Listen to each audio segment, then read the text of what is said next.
Muy bien, si tienen sus Biblias, espero que las tengan. Las vamos a abrir a nuestra segunda, mejor dicho, a la segunda carta de Juan. Estamos estudiando esta preciosa, corta carta, pero preciosa en contenido. Y el tema principal de esta epístola, como hemos estado viendo, es la verdad de Dios. La verdad de Dios. 5 veces utiliza Juan esta palabra verdad en sus primeros 4 versículos. Esta carta tan cortita, 13 versículos en total. Y sin embargo el tema de la verdad se subraya y por obvias razones. Esta carta tiene que ver con amar la verdad de Dios, conocer la verdad, sostener la verdad, vivir la verdad y andar en la verdad. Algunos a menudo nos preguntan por qué es que en nuestra iglesia hacemos tanto énfasis en la predicación, en la exposición bíblica. Y bueno, yo diría que es imposible enfatizar demasiado la importancia de la verdad de Dios. La Biblia en el Nuevo Testamento se llama la palabra de verdad. Y, por ejemplo, algunas otras razones, Dios es el Dios de verdad. La Biblia lo declara así. Jesucristo es la verdad. ¿Se acuerdan? Yo soy la verdad. El Espíritu Santo es llamado el Espíritu de verdad. La Escritura es llamada, como ya mencioné, la palabra de verdad. Los creyentes somos llamados a adorar a Dios en espíritu y en verdad. Hablar la verdad, obedecer la verdad, contender por la verdad, guardar la verdad. Y como vimos la última vez, la iglesia es columna y sostén de la verdad. Para eso existe la iglesia. Esas son algunas razones de las múltiples. La Biblia nos enseña, en contraste a esto, que vivimos en un mundo de mentira. Juan 8:44 en su Evangelio, nos dice el Señor Jesús que vosotros, hablando a los judíos incrédulos, sois de vuestro padre el diablo, y a ese personaje Jesucristo le llama el padre de mentira, fíjense. Y nos dice Juan en su primera epístola, que ya estudiamos en el capítulo 5, versículo 19, que este diablo, este mentiroso, este padre de mentira, el maligno, como lo describe Juan allá en el capítulo 5, está en control de este mundo, de este cosmos. Y por supuesto, si el maligno, el mentiroso, está en control de este mundo, los que residen en este mundo son de este mundo y no conocen a Dios, son también ¿qué? Mentirosos, viven en mentira, se desarrollan, se desenvuelven en el medio ambiente de la mentira. Los inconversos entonces están bajo el control del maligno y sus mentiras. Pablo, describiendo a los creyentes, a nosotros, allá en Efesios capítulo 2, el versículo 1, nos recuerda que nosotros también formábamos parte de ese grupo. ¿Se acuerdan? Dice Pablo, y Él, hablando de Dios, os dio vida a vosotros cuando estabais muertos en vuestros delitos y pecados, en los cuales anduvisteis en otro tiempo, gracias a Dios que ya no es nuestro patrón de vida, siguiendo la corriente de este mundo, y noten esto, conforme al príncipe de la potestad del aire, el mismo personaje que acabamos de describir, el mentiroso, el maligno, acá se describe como el príncipe de la potestad del aire, el espíritu que ahora opera en los hijos de desobediencia. Y nosotros formamos parte de ese grupo. Hijos de desobediencia, hijos del diablo, mentirosos por naturaleza, etc. Pero en contraste, gracias a Dios, ahora como creyentes vivimos y pertenecemos al medio ambiente de la verdad, y como vimos, la cual es esencial para la salvación y esencial también para nuestra santificación. Entonces, ¿por qué enfatizamos la exposición bíblica? ¿Por qué enfatizamos la exposición de la palabra de Dios? Por estas razones. Es vital para una persona conocer la verdad de Dios para ser salvo, y es vital para un creyente conocer la verdad de Dios para ser santificado, crecer, ser edificado. Sin la palabra de Dios, sin la palabra de verdad, no puede haber salvación ni tampoco puede haber santificación. Les pregunto, ¿es importante la verdad? La respuesta es tan obvia que no necesita respuesta. Lo sabemos que sí. Ahora, la Escritura repetidamente nos advierte en cuanto a la mentira, en cuanto a lo falso, en cuanto a los que propagan la mentira. La Biblia nos llama a poner mucha atención a la verdad para poder distinguirla del error, para poder guardarla, para poder defenderla, para poder proclamarla. En esta segunda epístola de Juan, el apóstol escribió la misma con el propósito de proteger a los creyentes. Por supuesto, esta epístola se dirige a la señora elegida, que ya describimos, es una dama que no lleva su nombre ahí, pero es una dama creyente, que obviamente por referencia o personalmente Juan conocía, se dirige a esta creyente, y no solamente a ella, sino a su casa y a los creyentes en general. Juan trata de proteger a estos creyentes de los falsos evangelistas, que si ustedes recuerdan históricamente el contexto es el siguiente: usaban los hogares de los creyentes para hospedarse. Por supuesto que los siervos de Dios se hospedaban en esa época en las casas de los creyentes. Y es lo que el Señor nos manda hacer. La Biblia nos enseña que una de las virtudes cristianas es justamente ser hospitalario, demostrar el amor a los extraños, que es la traducción literal del verbo en el original, amar a los extraños, ser hospitalario, hospedarlos, cuidarlos. Pero en ese contexto, los falsos maestros habían aprovechado esta virtud cristiana y se habían introducido en los hogares. ¿Para qué? Para propagar sus mentiras, propagar su error y de esa manera infiltrarse en la iglesia, aunque sea en un hogar, y afectar de esa manera a muchas personas. Y por esa razón parece que esta hermana, esta señora escogida, como aquí se le describe, sin duda con buenas intenciones y tal vez ingenuamente hospedó a uno de estos falsos maestros, falsos representantes de Cristo, y ahora Juan le advierte y escribe esta carta para protegerla y a la iglesia también. Fíjense, el versículo 10 dice: si alguno viene a vosotros, a los creyentes, y no trae esta enseñanza. ¿Cuál enseñanza? La enseñanza de Cristo, la enseñanza de los apóstoles acerca de Cristo. Y no trae esta enseñanza, no le recibáis en casa, ni le saludéis. No se hagan amigos con estas personas, no los abracen como si fueran parte de la familia de Dios.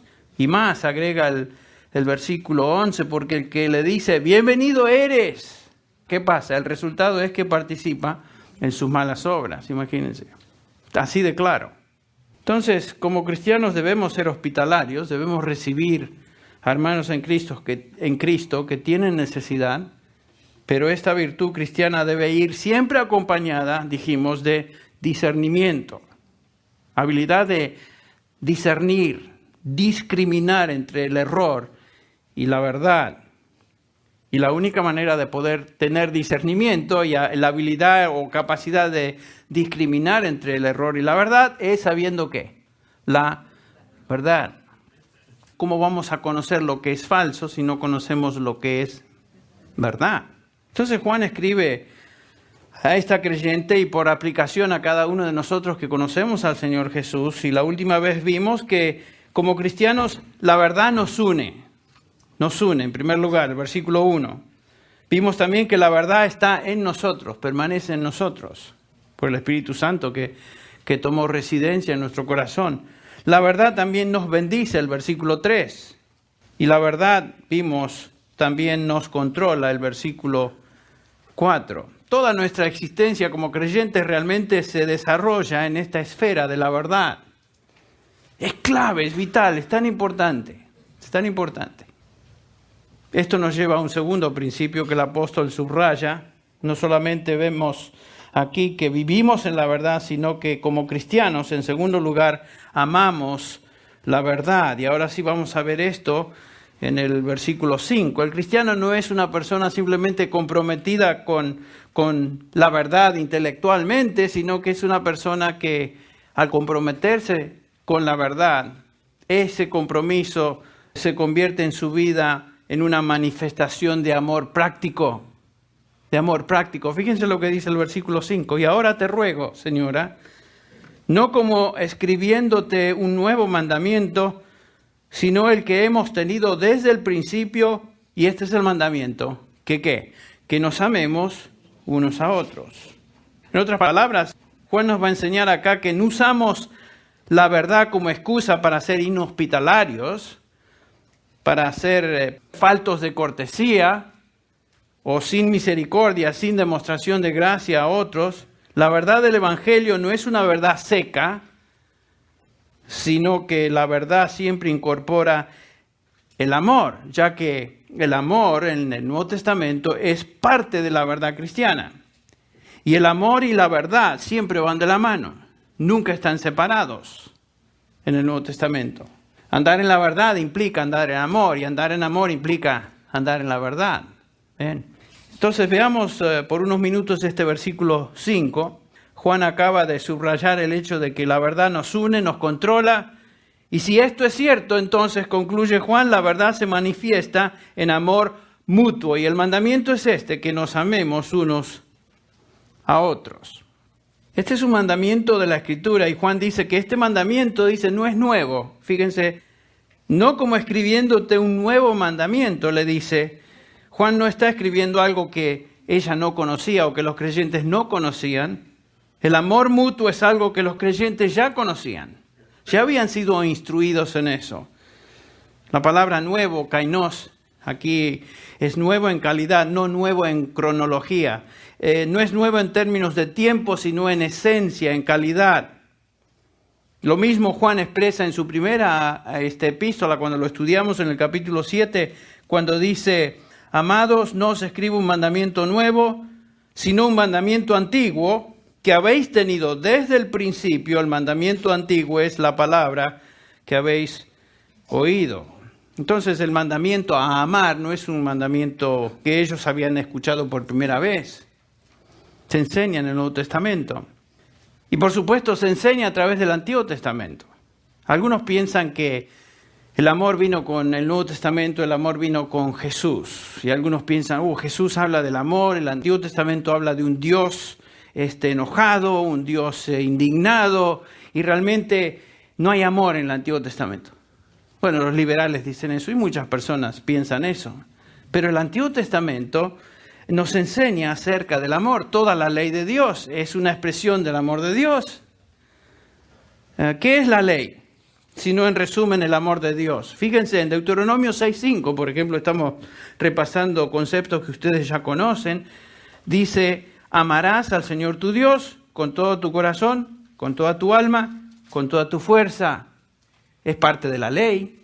Levítico 19:18 dice, no te vengarás, ni guardarás rencor a los hijos de tu pueblo, sino amarás a tu prójimo como a ti mismo. Yo soy Jehová, o yo soy el Señor.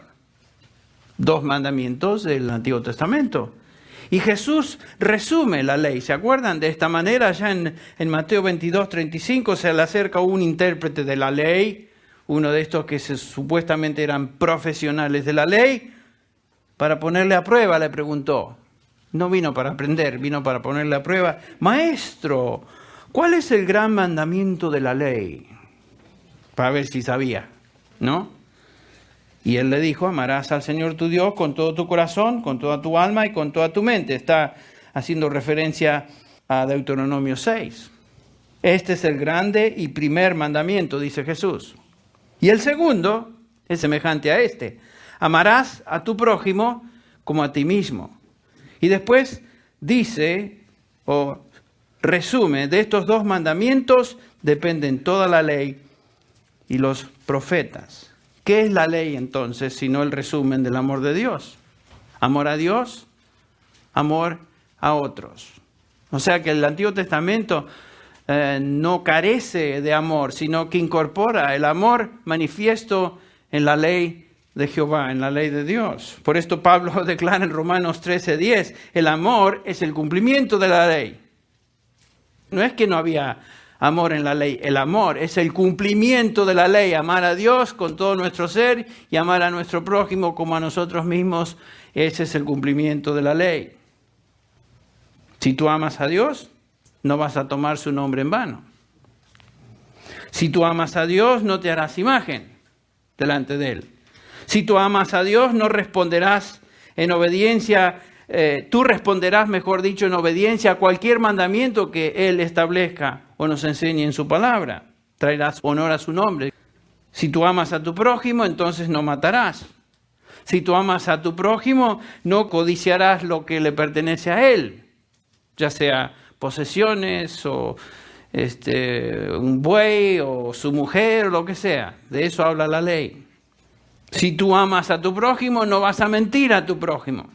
Cada vez que usted le miente a alguien, está demostrando odio, no amor. Fíjense, a veces no pensamos en esos términos drásticos, pero pensemos, porque eso es lo que la ley nos enseña. Si tú amas a tu prójimo, no vas a traer falso testimonio, ser testigo falso en contra de él o ella, etc. Como podemos ver, todos los mandamientos son maneras o expresiones que definen el amor de Dios y el amor a otros. Entonces el Antiguo Testamento definitivamente nos enseña el amor, y el amor es el cumplimiento de la ley, dice Pablo. Entonces Juan les está diciendo a esta hermana y a otros creyentes, no les estoy escribiendo algo nuevo. Si eran judíos, los que escuchaban o leían, mejor dicho, esta carta, inmediatamente hubieran entendido a lo que se refiere. El Antiguo Testamento enseña sobre el amor es parte íntegra del Antiguo Testamento. Y sin embargo vemos en el versículo 8 que ahora Juan, después de haber establecido el hecho de que no era algo nuevo, nos dice, fíjense, por otra parte, os escribo un mandamiento nuevo. Un momento, Juan. Acabas de decir que el mandamiento amar no es nuevo y ahora nos dices que es nuevo. ¿En qué quedamos, Juan? ¿Te está contradiciendo el apóstol?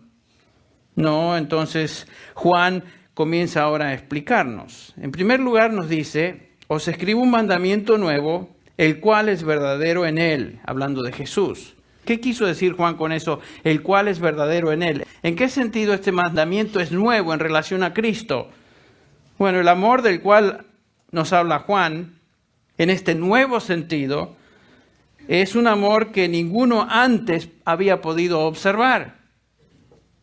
El amor de Dios manifestado en Él, en Jesucristo. Cristo es el modelo del perfecto amor. ¿Quién había podido en la historia de la redención haber observado el amor de Dios manifiesto en su Hijo? Nadie hasta ese momento. Y en el capítulo 13 de Juan, el mismo apóstol escribe en su evangelio, antes de la fiesta de la Pascua, sabiendo Jesús que su hora había llegado para pasar de este mundo al Padre. Noten esta frase, me encanta. Habiendo amado a los suyos que estaban en el mundo, hablando de sus discípulos, los amó, ¿cómo? ¿Qué dice ahí Reina Valera? Hasta el fin. O otras versiones dicen, los amó a la perfección, o los amó perfectamente, eitelos. En otras palabras, los amó al extremo de la perfección. No pudo haber manifestado más amor que ese. Entonces, los discípulos vieron y experimentaron el amor perfecto del Señor Jesucristo, como ningún otro grupo, jamás. Y los creyentes conocían eso en Cristo. Ellos vieron la perfección del amor de Dios hacia ellos por la encarnación y el sacrificio de Cristo en la cruz a favor de los suyos. Entonces, aunque el amor de Dios no era nuevo, había una dimensión de ese amor divino que es nuevo ahora en Él, en Cristo, ¿ven? En ese sentido. Pero Juan agrega otra cosa, en el versículo 8. Este es un mandamiento nuevo que es verdadero en Él, y agrega en Él y en vosotros los creyentes. ¿Qué quiere decir Juan con en vosotros? Bueno, existe en los cristianos ahora, en cada uno de nosotros, a partir de Jesús, un nuevo entendimiento del amor de Dios por medio del Espíritu Santo, quien reside en nosotros. ¿Se acuerdan lo que dice Pablo en Romanos 5? Este es el fruto del Espíritu. Romanos 5 dice, y la esperanza no desilusiona porque el amor de Dios ha sido ¿qué? Derramado en nuestros corazones por medio del Espíritu Santo que nos fue dado. Entonces, es nuevo en ese sentido, en nosotros. La obra del nuevo pacto, donde el Señor viene a residir a través de su Espíritu en el corazón de sus hijos. Es nuevo en ese sentido. El Espíritu Santo vino a estar en nosotros y ahora nos da la capacidad de entender el amor de Dios de una manera incomprensible antes de ser salvos. Entonces, por ejemplo, allá en Efesios 6, Pablo está orando por los creyentes y dice que él ora para que estén arraigados y cimentados en amor, para que sean capaces de comprender con todos los santos cuál es la anchura, la longitud, la altura y la profundidad, y de conocer el amor de Cristo, que sobrepasa el conocimiento, para que seáis llenos hasta la medida de toda la plenitud de Dios. Existe una dimensión nueva del amor de Dios en nosotros ahora como creyentes por medio del Espíritu Santo, quien reside en nuestro corazón. En ese sentido, también el amor de Dios o el mandamiento a amarnos es nuevo. 1 Tesalonicenses 4:9 dice, pero acerca del amor fraternal, el amor entre hermanos, no tenéis necesidad que os escriba. ¿Por qué? ¿Por qué no había necesidad? Porque vosotros mismos habéis aprendido de Dios que os améis los unos a los otros. Por eso decimos a veces que cuando, aunque no conocemos a ciertos hermanos y nos encontramos con ellos, por ejemplo ahora que viene la conferencia de pastores y nos conocemos con hermanos que vienen de otros países, a veces ni nos podemos comunicar en la lengua de ellos. Por ejemplo, hay varios rusos que vienen y son hijos de Dios y usted habla español, a Gata si le hace con el inglés, pero se encuentra con un hermano de Rusia y inmediatamente hay cierta conexión, hay cierto sentido, es mi hermano en Cristo. Y nos amamos mutuamente. ¿Por qué? Porque ese es el aspecto del amor de Dios que reside en nosotros por medio del Espíritu Santo. Y Dios nos enseña eso, es lo que está diciendo acá Pablo a los tesalonicenses. Existe una tercera razón por la que el amor del cual Juan escribe, aunque no es nuevo en tiempo, es nuevo en esencia, y nos dice ahí, ahora de regreso a 1 Juan 2:8, por otra parte os escribo un nuevo mandamiento, el cual es verdadero en él, en vosotros, y aquí va la tercera razón, porque las tinieblas van pasando y la luz verdadera ya está alumbrando. ¿Qué ha sucedido? El Señor Jesús ha inaugurado el reinado de la luz en nosotros, que es como ya vimos cuando estudiamos 1 Juan, es una referencia a la vida eterna. Estar en la luz, andar en la luz, equivale a ser cristiano y a tener vida eterna. A eso se refiere, andar en la luz. Somos a partir del momento de nuestra salvación ciudadanos del cielo, del nuevo reino. La oscuridad todavía está aquí, vivimos en este mundo, pero la luz ya está alumbrando. Como nos dice Pablo en Gálatas 1:4, hemos sido librados de este siglo presente. Colosenses 1:13 nos declara, porque Él, Dios, nos libró del dominio de las tinieblas y nos trasladó al reino de su amado Hijo. Este es el reino de la luz. Salimos del reino de las tinieblas, el reino de Satanás, y fuimos transferidos ahora al reino de la luz. Pertenecemos al reino del Señor Jesucristo. Nuestra ciudadanía, nos dice Filipenses, ¿está dónde? En los cielos, es donde esperamos a nuestro Señor, un Salvador. Aquel que redimió nuestra alma nos va a redimir también en términos de nuestro cuerpo. Entonces, este mandamiento amar es nuevo en el sentido que lo vemos por primera vez en su expresión de perfección en la venida del Señor Jesucristo. Es nuestra experiencia por el Espíritu Santo que reside en nosotros, y en tercer lugar, en el hecho de que hemos recibido vida eterna y hemos sido transferidos ahora al reino de la luz. Amar es un mandamiento antiguo, sí, pero también es nuevo. Para los cristianos es una manera de vivir, es un hábito. Como cristianos nos amamos unos a otros por hábito, porque el Señor nos enseña a amar en su palabra y por medio de su Espíritu. Ahora regresemos a 2 Juan, versículo 6. Y este es el amor. Noten cómo lo define. Que andemos conforme a sus mandamientos. Este es el mandamiento, tal como lo habéis oído desde el principio, para que andéis en él. Andar en sus mandamientos quiere decir esencialmente andar en amor. Andar en amor. Amor por Dios, como vimos, y amor por los suyos. Y ese es el resumen de toda la ley. Todos los mandamientos de Dios, tanto en el Antiguo Testamento como en el Nuevo Testamento, son expresiones del amor de Dios. Y la obediencia a Dios en su palabra es una demostración de amor. ¿Ven? Es una demostración de amor. Esto es muy importante, escuchen. El amor del cual Juan nos habla no es sentimentalismo. La gente a veces piensa en amor y piensa en sentimientos, piensa en alguna expresión, algo afectivo, algo romántico. Eso no es lo que está hablando Juan. No es sentimentalismo. El amor por Dios y el amor a otros no son emociones pasajeras, sino obediencia a los mandamientos de Dios. Cuando yo obedezco a Dios y sus mandamientos, le estoy amando. Cuando yo obedezco a Dios y sus mandamientos para con otros, estoy expresando ese amor de Dios hacia otros. Eso es amar. Y Juan lo expresa claramente en 1 Juan 5, que ya vimos. Todo aquel que cree que Jesús es el Cristo, versículo 1, es nacido de Dios. Y todo aquel que ama al Padre, ama al que es nacido de Él, por supuesto. Si pertenece a Cristo, si pertenece a Dios, es de la familia de Dios, yo le amo. Versículo 2, en esto sabemos que amamos a los hijos de Dios. ¿Cómo es que sabemos esto, Juan? Nos contesta, cuando amamos a Dios y guardamos sus mandamientos. ¿Ven? No es sentimentalismo. Cuando amamos a Dios y guardamos sus mandamientos. Versículo 3, porque este es el amor de Dios, que guardemos sus mandamientos, y sus mandamientos no son gravosos. ¿Por qué yo obedezco a Dios? ¿Por qué usted obedece a Dios? Porque tenemos ahí la ley y tenemos ahí un palo por encima de la cabeza que si no obedezco me va a partir el coco con ese palo, Dios. Por eso le obedecemos, ¿verdad? El que tiene ese concepto de Dios no entiende el amor de Dios. Como creyentes no obedecemos por ese temor a la disciplina de Dios, aunque debe ser un factor importante, pero obedecemos a Dios primordialmente. ¿Por qué? Porque amamos a Dios. ¿Y cómo demostramos el amor a Dios? Obedeciendo sus mandamientos. ¿Cómo demuestro el amor a mis hermanos en Cristo? Obedeciendo los mandamientos que Él me da en su palabra para con ellos.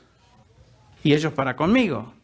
Entonces es una relación mutua. El amor de Dios entonces no es sentimentalismo. Tal vez la ilustración suprema de esta verdad se encuentra en la venida de Jesucristo.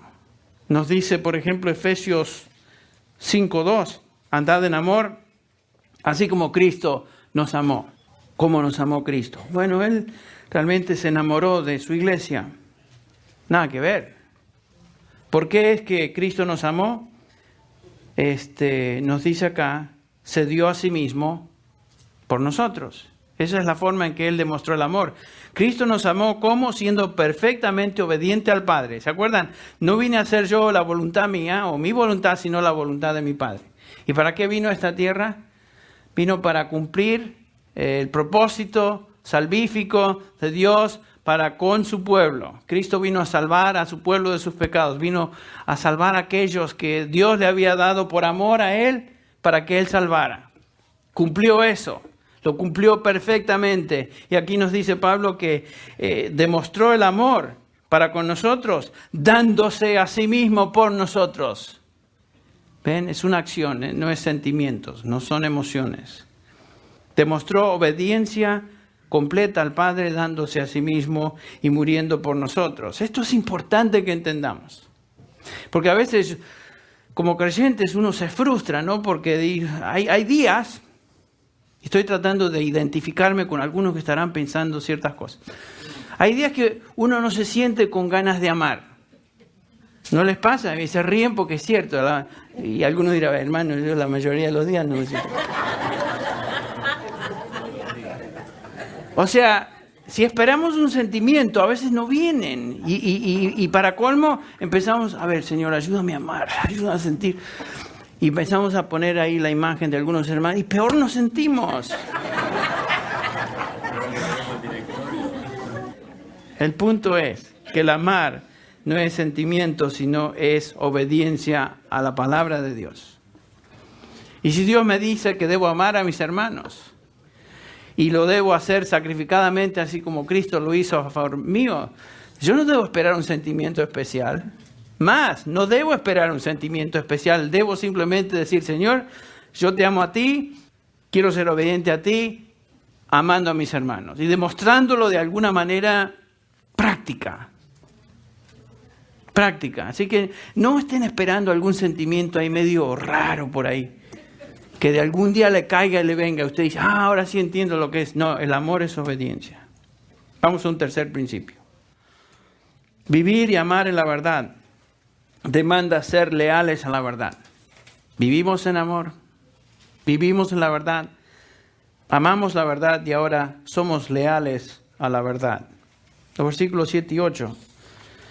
En los versículos 7 y 8 Juan nos da los límites de ese amor. Noten. Pues muchos engañadores han salido al mundo que no confiesan que Jesucristo ha venido en la carne. Ese es el engañador y el anticristo. Tened cuidado para que no perdáis lo que hemos logrado, sino que recibáis abundante recompensa. No podemos amar a Dios, lo que Dios indica en su palabra, a menos que seamos, nos va a enseñar aquí Juan, leales a su verdad.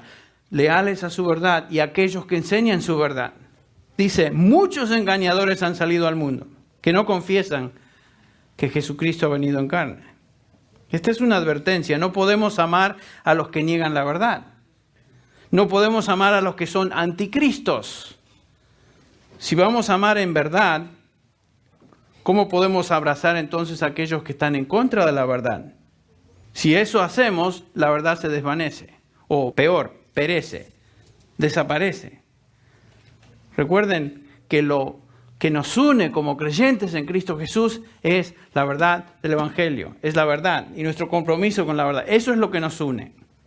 Hoy existen iglesias, existen instituciones de educación teológica, existen universidades aún llamadas cristianas, existen denominaciones que niegan el Evangelio de Jesucristo y se llaman cristianos. Bueno, ellos por definición son anticristos. A ellos no los abrazamos como si fueran familia de Dios.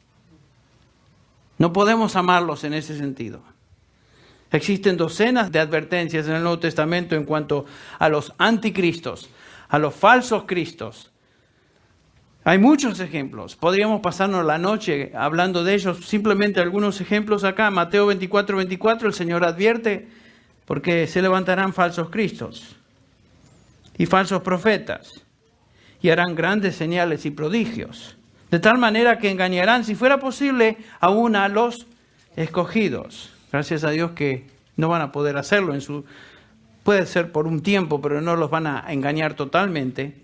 Ya, dice Jesús, os lo he dicho antes. Pablo advierte a los ancianos de Éfeso, conocido este pasaje, porque yo sé que después de mi partida entrarán en medio de vosotros lobos rapaces que no perdonarán al rebaño. Y de vosotros mismos se levantarán hombres que hablen cosas perversas para arrastrar tras sí a los discípulos, falsos maestros, de afuera y de adentro. 1 Timoteo 4, Pablo escribiendo acá a su hijo en la fe, Timoteo, le dice, pero el Espíritu dice claramente que en los últimos tiempos algunos apostatarán de la fe, abandonarán la fe, prestando atención a espíritus engañadores y a doctrinas de demonios. Otra ilustración. 1 Juan 4:1 dice, amados, no creáis a todo espíritu, sino probad los espíritus para ver si son de Dios, porque muchos falsos profetas han salido al mundo. Pulula el mundo con estos falsos. Están por todos lados. Donde va el Evangelio, ahí van ellos, para pervertir el Evangelio. Judas 4 nos dice, algunos hombres se han infiltrado encubiertamente. Cuando estudiamos la epístola, ustedes recuerdan, hablamos de esto en detalle, los cuales desde mucho antes estaban marcados para esta condenación, y los llama impíos, que convierten la gracia de Dios en libertinaje y niegan al único y soberano Señor Jesucristo. Escollos ocultos les llama, en vuestros ágapes, en vuestras comidas.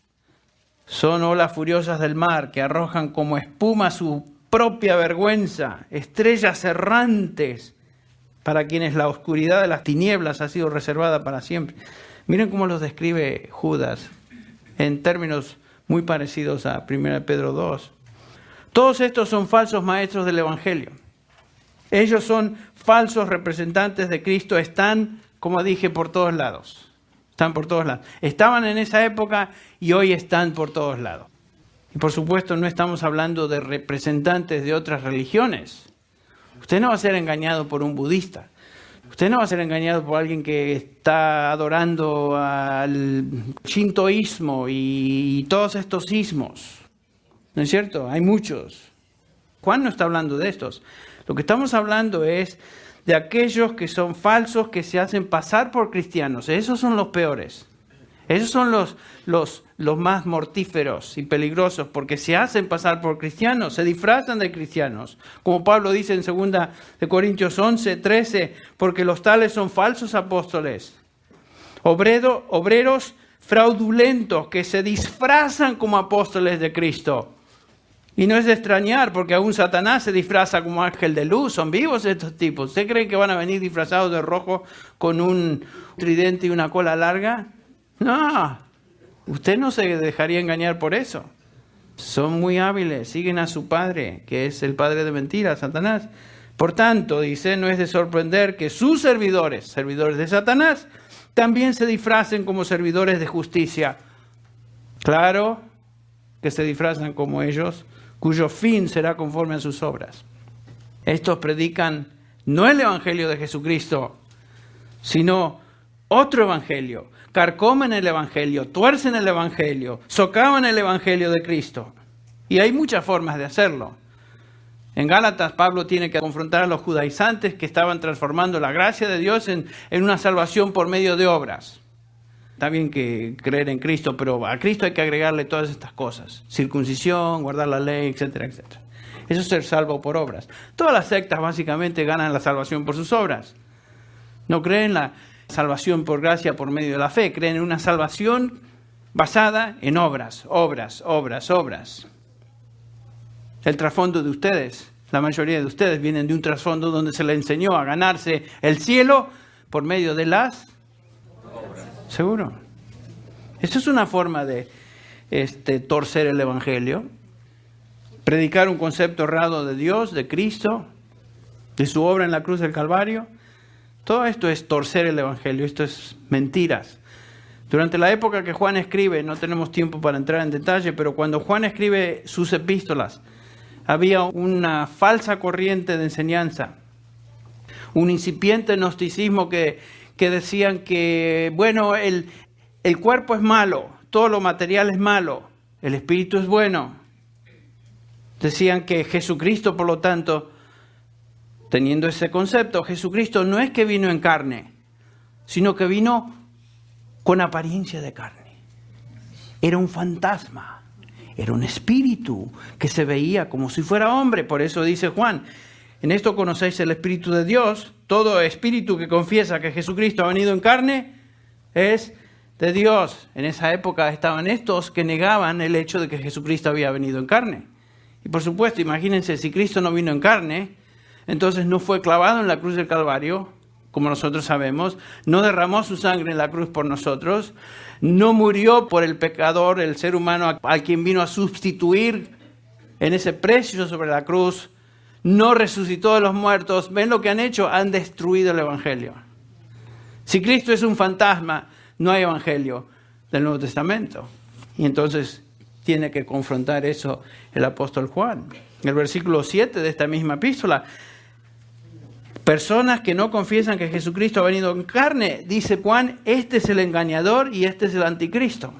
Engañadores de este tipo se habían metido en los hogares cristianos y Juan le tiene que advertir, tened cuidado, tened discernimiento, tenéis que aprender a discriminar entre lo falso y lo verdadero. Cuidado con aceptar a todo el mundo. Tened cuidado para que no perdáis, dice, lo que hemos logrado, sino que recibáis abundante recompensa. Juan dice, estáis en peligro de retroceder. Y casi como los Gálatas, habiendo comenzado en el Espíritu, querían ser perfeccionados en la carne. Ese era el peligro. Este es el temor de todo predicador fiel del Evangelio, que sus ovejas, aquellas a las cuales él ha predicado y enseñado, sean engañadas por falsas corrientes y falsos predicadores. Por eso Pablo dice en 2 Corintios 11:2, porque os celo con celo de Dios, pues os he desposado a un solo esposo para presentaros como una virgen pura. ¿A quién? A Cristo. Si alguien viene entre vosotros y predica otro evangelio, dice Gálatas, el tal sea ¿qué? Maldito sea. Aunque sea un ángel de Dios, aunque sea yo mismo que venga y les predique otro evangelio, que sea eso maldito. Imagínense. ¿Saben qué? El Nuevo Testamento es muy claro en cuanto a la posición que toma un predicador del evangelio ante el error. No podemos tolerarlo, no podemos abrazar a los que enseñan falsedad. Porque si alguien dice, Pablo, viene y predica a otro Jesús, a quien no hemos predicado, o recibís un espíritu diferente, le está hablando a los corintios, que no habéis recibido, o aceptáis un evangelio distinto que no habéis aceptado, bien lo toleráis. Estos incautos corintios estaban tolerando la falsedad. Entonces, cuando hablamos de la verdad, no podemos ser tolerantes del error y de aquellos que proclaman el error. Y Juan dice a esta hermana y a los creyentes, no quiero que ni tú ni tu casa perdáis lo que hemos logrado como apóstoles en sus vidas. Estos creyentes corrían el peligro de ser engañados por los anticristos que se habían infiltrado en sus hogares aceptando sus mentiras, y si eso lo hacían iban a retroceder en su fe. Iban a perder galardón futuro. No iban a perder la salvación, porque nadie se gana la salvación. Pero sí podemos perder el galardón que Dios quiere dar a todos sus hijos. Todos recibiremos algún galardón. Así que cuidado, dice Juan. Esta hermana tenía que poner límites al amor. Ella tenía que tener discernimiento en cuanto a quienes aceptaba en su casa. Por supuesto, el retroceder traía una consecuencia de pérdida de galardón. Colosenses 2:18, Pablo habla de esta obra tóxica de los falsos maestros en la vida de los creyentes. Dice, que nadie os defraude de vuestro premio. ¿Cuál premio? El premio eterno, el premio futuro. Los falsos cristos quieren defraudar, buscan destruir la obra de los siervos de Cristo en la vida de los creyentes. Por esta razón, una vez más digo, no podemos ser tolerantes con aquellos que enseñan falsa doctrina. No podemos amarlos como amamos a la familia de Dios. No podemos darles la bienvenida como si pertenecieran a la familia de Dios. No son de Dios, son hijos del diablo. Como dije, no es cuestión de ser descorteses y ser bruscos y malos, pero es cuestión de no tolerar el error. El amor de Dios me obliga a ser leal entonces a su verdad. Limitar mi demostración de amor. No podemos amar lo falso, ni llamar cristiano a aquel que no es cristiano, por más que se diga. Ustedes recuerdan, y ya estamos concluyendo, el salmista en el Salmo 119 dice, de tus preceptos, el versículo 104, de tus preceptos recibo entendimiento, por tanto aborrezco todo camino de mentira. Noten, no tenía tolerancia del camino de mentira. Yo amo tu ley, Señor. Yo odio lo que es mentira. El versículo 128, por tanto, estimo rectos todos tus preceptos acerca de todas las cosas y aborrezco todo camino de mentira. El salmista no tenía la actitud, bueno, es mentira, está bien, pues al fin y al cabo, todos tenemos nuestros errores, nuestros problemitas. Aborrezco el camino de mentira. Como cristianos somos llamados entonces a ser leales a la verdad de Dios y no tolerar el error. No podemos hacerlo. Especialmente hoy, que la iglesia en general está abierta a abrazar a todo el mundo. Si hay una virtud que se exalta en la sociedad en que vivimos es ser tolerante de todo. Toleramos todo, menos aquellos que se ponen firmes en la verdad de Dios. A eso sí no se tolera. No podemos ser tolerantes sin discernir lo que algunos creen o enseñan acerca de Cristo. Vivimos en una época donde los púlpitos Son púlpitos tolerantes, sin enseñanza bíblica, sin contenido teológico. Predicaciones infantiles, carentes de profundidad. No se enseña la Biblia. Iglesias edificadas sobre un mensaje superficial, donde la doctrina no tiene importancia. Las iglesias están llenas de cristianos infantiles, sin conocimiento bíblico y expuestos a todo viento de doctrina, falsa doctrina, como enseña Pablo, y lo triste es que no están capacitados para poder discernir entre la verdad y el error. A todos dicen amén, aleluya, porque no saben qué es error ni qué es verdad. Qué tristeza, qué terrible. Estos, y ahora estoy haciendo referencia no a un cristiano, sino a ese famoso filósofo Kierkegaard, que dice, estos son llamados creyentes, que como Judas están besando a Jesús, mientras que al mismo tiempo lo están traicionando. Y este es un pagano el que escribió eso, un falso creyente. Pregunta, ¿amas la verdad? ¿Estás siendo leal a la verdad? Es importante contestar eso con precisión. Vamos a orar.